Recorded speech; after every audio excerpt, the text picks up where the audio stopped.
বহুত দিনৰ মূৰত আজি মই মাছ কেইটামান পালোঁ। আজি বহুদিন মাছ খোৱা নাই। সৰু মাছ হ'লেও মাছ কেইটামান আজি পালোঁ। মই পোৱাই নাছিলোঁ এইকেইদিন মাছ। সেই মাছকেইটাকে লৈ মই দুভাগ কৰিলোঁ। সৰু সৰু মাছ তাৰে খৰিচা দি বনালোঁ। খৰিচা মই থৈছিলোঁ। খৰিচা দি বনালে মাছ, খৰিচাৰ লগত মাছ যে এনেকুৱা ভাল লাগে খাই। খৰিচাৰ লগত যিকোনো তৰকাৰীয়ে ভাল লাগে, ভাজিয়ে ভাল লাগে। এইকেইটা মাছ, এই মাছকেইটা এইকেইটা সৰু ডাঙৰ মিক্স আছে, মিছা মাছো আছে তাত।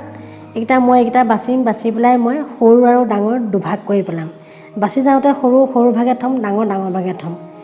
এনেকৈ বাচি বাচি সৰুকেইটা মই খৰিচাৰে বনাম। এনেকৈ বাচি আছোঁ। মাছ বাচিব জানেই চাগে আপোনালোকে, এইবোৰ পিটিক মাৰি দিলেই গুচি যায়। এইকেইটা সৰু সৰু, তেনেই সৰু, পাতত দিলেও বৰ ভাল লাগে। এইকেইটা ডাঙৰকেইটা মই পিছত বনাম পিছত। এতিয়া সৰু মাছকেইটাই মই এই খৰিচা মই আচাৰ থৈ দিছিলোঁ। খৰিচা আচাৰ বহুত ভাল লাগে, এনেকৈ কেইবাবছৰো থাকে এনেকৈ বনালে। আপোনালোকে যদি বনাব বিচাৰে মই ডেছক্ৰিপশ্যনত এই লিংকটো দি দিম, চাই ল'ব পাৰিব।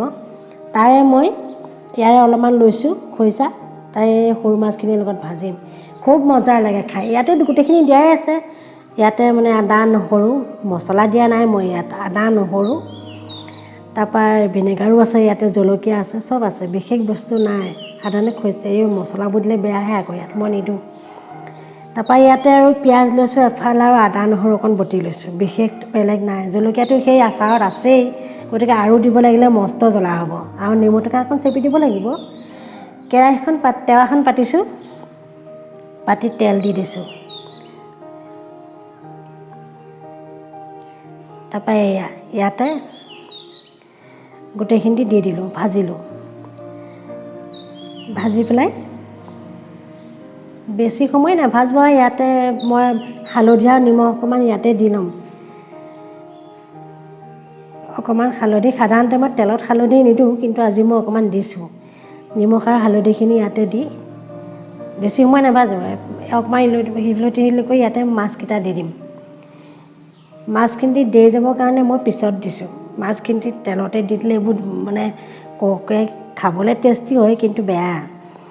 সেইখিনি ইয়াৰ ওপৰতে মই মাছখিনি দি অকণমান সময় ভাজিম। অলপমান সময়, বেছি নহয়, সিজিয়ে যাব এইবিলাক। 1-2 মিনিটমান সময় ভাজিব লাগিব। অকণমান ঢাকোন মাৰি থ'লেতো পুটুককৈ সিজিয়ে যাব।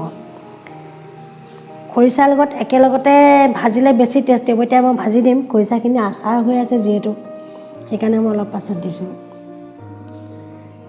এইখিনিতে মানে অলপমান ভাজি লৈছোঁ।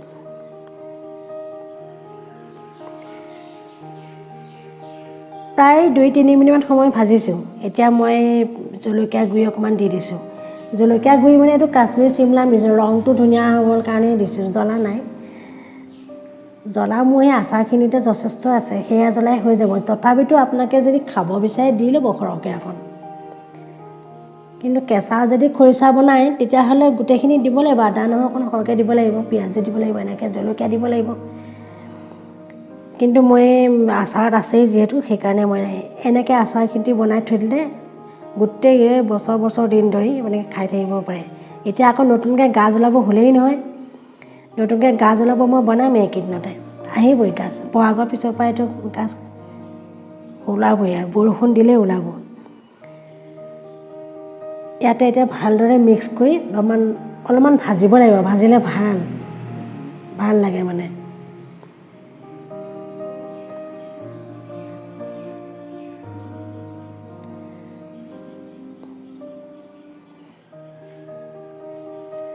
ইয়াত যাতে পানীটো থাকিব লাগিব, কাৰণ শুকান মুৱা হ'লে খাবলৈ বেছি টেষ্টি হয়। অকণমান নেমু চেপি দিলোঁ। এতিয়া নেমুকণ চেপি পেলাই অকণমান সময় ভাজিব লাগিব। নেমুকণ চেপিলোঁ, চেপি পেলাই এতিয়া অকণমান সময় ভাজিব লাগিব। প্ৰায় আকৌ 1 মিনিটমান সময় এনেকৈ ইলুটি কৰি ভাজিব লাগিব। ভজাৰ পাছত একদম বেলেগ টেষ্টি লাগিব এনেকৈ। এতিয়া ভাতকেইটা এনেকুৱা এখন ভাজি হ'লে মোৰ দাইল চাইল একো দৰকাৰেই নাই। মই এই ভাজিয়েই মই ভাতকেইটা খাই দিব পাৰোঁ, ইমান ভাল লাগে খাই। এনেকৈ মাংসও বনাব পাৰি। এতিয়া হৈ গৈছে, এইখিনি মই কাঢ়ি পেলালোঁ। কাঢ়ি পেলাই এতিয়া আমি ভাত খাম।